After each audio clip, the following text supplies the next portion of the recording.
دوستوں آج میں آپ لوگوں کو وطر کی نماز پڑھنے کا مکمل طریقہ بتاؤں گا اور یہ بھی بتاؤں گا کہ وطر کی نماز میں کیا کیا پڑھا جاتا ہے، اس لیے اس ویڈیو کو لاسٹ تک ضرور دیکھیں۔ سب سے پہلے تو آپ یہ سمجھ لیجئے کہ وطر کی نماز سنت ہے یا فرض ہے یا واجب ہے یا نفل ہے۔ تو دیکھیں وطر کی نماز سنت، فرض اور نفل نہیں ہے بلکہ وطر کی نماز واجب ہے۔ اس لیے جب بھی آپ وطر کی نماز پڑھنے کا ارادہ کریں گے تو سب سے پہلے آپ کو نیت کرنا ہوگا۔ تو جب آپ نیت کریں گے تو واجب کی نیت کریں گے۔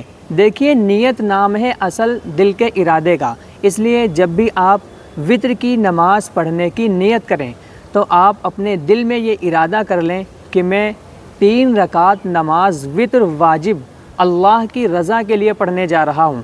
بس یہی دل میں نیت کر لینا، دل میں ارادہ کر لینا وطر کی نماز پڑھنے کے لیے کافی ہو جائے گا۔ لیکن اگر آپ زبان سے نیت کرنا چاہ رہے ہیں تو آپ اس طرح نیت کر سکتے ہیں، نیت کرتا ہوں میں 3 رکعت نماز وطر واجب وقت عشاء واسطے اللہ تعالیٰ کے، رخ میرا کعبہ شریف کی طرف۔ پھر آپ اللہ اکبر کہتے ہوئے اپنے ہاتھوں کو اٹھائیں گے اور نیت باندھ لیں گے۔ پھر سب سے پہلے آپ کو ثنا پڑھنا ہوگا۔ ثنا پڑھنے کے بعد آپ اعوذ باللہ اور بسم اللہ یعنی اعوذ باللہ من الشیطان الرجیم اور بسم اللہ الرحمن الرحیم پڑھیں گے۔ اس کے پڑھنے کے بعد آپ سورہ فاتحہ پڑھیں گے، لیکن یہاں پر یہ بات سمجھنے کی ہے کہ سورہ فاتحہ سے پہلے پہلی رکعت میں اعوذ باللہ اور بسم اللہ پڑھنا سنت ہے، اس لیے اگر آپ پڑھ لیں گے تو آپ کی یہ سنت ادا ہو جائے گی اور اس سنت کا آپ کو ثواب بھی مل جائے گا۔ تو سب سے پہلے آپ اعوذ باللہ اور بسم اللہ پڑھیں گے، پھر آپ سورہ فاتحہ پڑھیں گے۔ سورہ فاتحہ پڑھنے کے بعد آپ کوئی سورت ملائیں گے۔ سورت پڑھنے کے بعد آپ رکوع میں جائیں گے۔ رکوع میں جانے کے بعد آپ رکوع کی تسبیح پڑھیں گے، پھر آپ رکوع سے اٹھ جائیں گے، پھر آپ سجدے میں جائیں گے۔ سجدے میں جانے کے بعد دونوں سجدے آپ ادا کریں گے۔ دونوں سجدے کرنے کے بعد آپ ڈائریکٹ سیدھے کھڑے ہو جائیں گے۔ پھر آپ سورہ فاتحہ پڑھیں گے، لیکن یہاں بھی سورہ فاتحہ سے پہلے بسم اللہ الرحمن الرحیم پڑھنا سنت ہے۔ اگر آپ پڑھ لیں گے تو آپ کی یہ سنت ادا ہو جائے گی اور اس کا آپ کو ثواب مل جائے گا، اور اگر آپ نہیں پڑھیں گے تو اس سنت کے چھوڑنے سے وطر کی ادائیگی میں کوئی فرق نہیں پڑے گا، یہ سنت چھوٹ جائے گی، اس کا آپ کو ثواب نہیں ملے گا، اور پڑھ لیں گے تو اس سنت کی ادائیگی کی وجہ سے اس کا آپ کو ثواب بھی مل جائے گا۔ تو بسم اللہ پڑھ لیں، پھر آپ سورہ فاتحہ پڑھ لیں، پھر کوئی سورت آپ پڑھ لیں۔ سورت پڑھنے کے بعد آپ رکوع میں جائیں گے۔ رکوع کرنے کے بعد آپ 2 سجدے کریں گے دوسری رکعت کے، اور دوسری رکعت کے دونوں سجدے ادا کرنے کے بعد آپ التحیات میں یعنی قاعدہ اولیٰ میں بیٹھ جائیں گے التحیات پڑھنے کے لیے۔ تو آپ التحیات پڑھیں گے، التحیات للہ والصلوات والطیبات السلام علیک ایھا النبی ورحمۃ اللہ وبرکاتہ، السلام علینا وعلی عباد اللہ الصالحین، اشہد ان لا الہ الا اللہ واشہد ان محمدً عبدہ ورسولہ۔ یہاں یہ بات اچھی طرح سے سمجھ لیں، جب آپ اشہد ان لا الہ الا اللہ کہیں گے تو اپنی شہادت کی انگلی آپ اشہد ان لا الہ کہتے ہوئے اٹھائیں گے اور الا اللہ کہتے ہوئے اپنی انگلی کو گرائیں گے۔ التحیات جیسے ہی مکمل آپ پڑھ لیں گے فوراً آپ تیسری رکعت کے لیے کھڑے ہو جائیں گے۔ پھر آپ تیسری رکعت جب پڑھنا شروع کریں گے تو سب سے پہلے آپ سورہ فاتحہ پڑھیں گے۔ سورہ فاتحہ پڑھنے سے پہلے بسم اللہ الرحمن الرحیم پڑھنا سنت ہے، اس لیے اگر آپ پڑھ لیں گے تو سنت ادا ہو جائے گی۔ بسم اللہ الرحمن الرحیم پڑھیں گے، سورہ فاتحہ پڑھیں گے۔ سورہ فاتحہ پڑھنے کے بعد آپ کوئی سورت ملائیں گے۔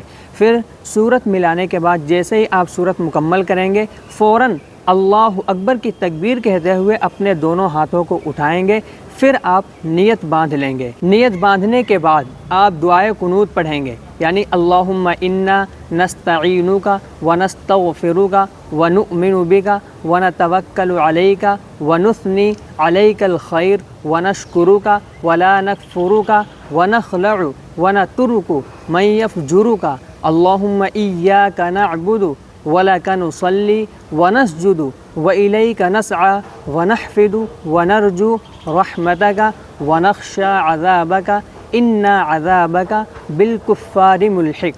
یہ دعائے قنوت جیسے ہی آپ مکمل پڑھ لیں گے رکوع میں چلے جائیں گے۔ رکوع کرنے کے بعد تیسری رکعت کے دونوں سجدے آپ کریں گے۔ جیسے ہی دونوں سجدے کر لیں گے آپ قاعدہ اخیرہ میں بیٹھ جائیں گے، التحیات پڑھیں گے۔ التحیات پڑھنے کے بعد درود شریف پڑھیں گے۔ پھر آپ یہ مسنون دعا پڑھیں گے، اللہم انی ظلمت نفسی ظلما کثیرا ولا یغفر الذنوب الا انت فاغفر لی مغفرۃ من عندک وارحمنی انک انت الغفور الرحیم۔ اگر آپ کو یہ دعا یاد ہے تو آپ یہ دعا پڑھ لیں، اور اگر یہ دعا یاد نہیں ہے تو اس کی جگہ پر آپ کوئی دوسری دعا بھی پڑھ سکتے ہیں۔ لیکن ایک بات یہ بھی سمجھ لیں، تیسری رکعت میں سورہ فاتحہ اور سورت پڑھنے کے بعد جو دعائے قنوت پڑھی جاتی ہے، اگر آپ کو وہ دعائے قنوت یاد نہیں ہے تو سب سے پہلی بات تو یہ ہے کہ آپ دعائے قنوت یاد کرنے کی بھرپور کوشش کرتے رہیں۔ جب تک آپ کو یاد نہ ہو تب تک آپ یہ دعا پڑھ سکتے ہیں، ربنا آتنا فی الدنیا حسنۃ وفی الآخرۃ حسنۃ وقنا عذاب النار۔ اور اگر آپ کو یہ بھی یاد نہ ہو تو آپ 3 مرتبہ یہ پڑھ لیں، اللہم اغفر لی، اللہم اغفر لی، اللہم اغفر لی۔ اور یہ بات بھی اچھی طرح سے سمجھ لیں، اگر آپ تہجد گزار ہیں، تہجد کی نماز پڑھنے کے آپ عادی ہیں، آپ کو اپنے اوپر اعتماد ہے کہ آپ تہجد کے وقت بیدار ہو جائیں گے، آپ اپنی نیند سے بیدار ہو جائیں گے اور آپ تہجد کی نماز ادا کریں گے، تو آپ کے لیے افضل یہ ہے کہ آپ تہجد کے وقت اٹھ کر پہلے آپ تہجد کی نماز پڑھیں، پھر سب سے بعد میں وتر کی 3 رکعت نماز واجب ادا کریں۔ لیکن اگر آپ پہلے وتر کی نماز پڑھ لیں بعد میں تہجد کی نماز ادا کریں تو یہ بھی جائز ہے۔ آپ صلی اللہ علیہ وسلم وتر کی نماز تہجد کی نماز کے بعد پڑھا کرتے تھے، آپ کا یہی معمول ہے۔ اس لیے جو تہجد گزار ہیں، جو تہجد کی نماز پڑھنے کے عادی ہیں، ان کے لیے افضل یہ ہے کہ وہ تہجد کے وقت بیدار ہو جائیں اور پہلے تہجد کی نماز ادا کریں، پھر وتر کی نماز ادا کریں۔ لیکن اگر وتر کی نماز پہلے پڑھ لیں گے بعد میں تہجد پڑھیں گے تو یہ بھی جائز ہے، لیکن یہ افضل طریقے کے خلاف ہے۔ اور اگر آپ تہجد کے عادی نہیں ہیں، تہجد میں بیدار ہونے میں اپنے آپ پر آپ کو اعتماد نہیں ہے، تو اب آپ کے لیے افضل یہ ہے کہ آپ عشاء کی نماز کی سنت وغیرہ پڑھنے کے بعد فوراً وتر کی نماز ادا کر لیں۔ امید ہے کہ آپ اچھی طرح سے یہ ساری باتیں ڈیٹیلز میں سمجھ میں آ گئی ہوں گی۔ اگر اب بھی آپ کو کوئی کنفیوژن ہو یا آپ کا کوئی سوال ہو تو کمنٹ کر کے ضرور بتائیں، اور اس ویڈیو کو زیادہ سے زیادہ لوگوں تک ضرور شیئر کر دیں۔ السلام علیکم ورحمۃ اللہ وبرکاتہ۔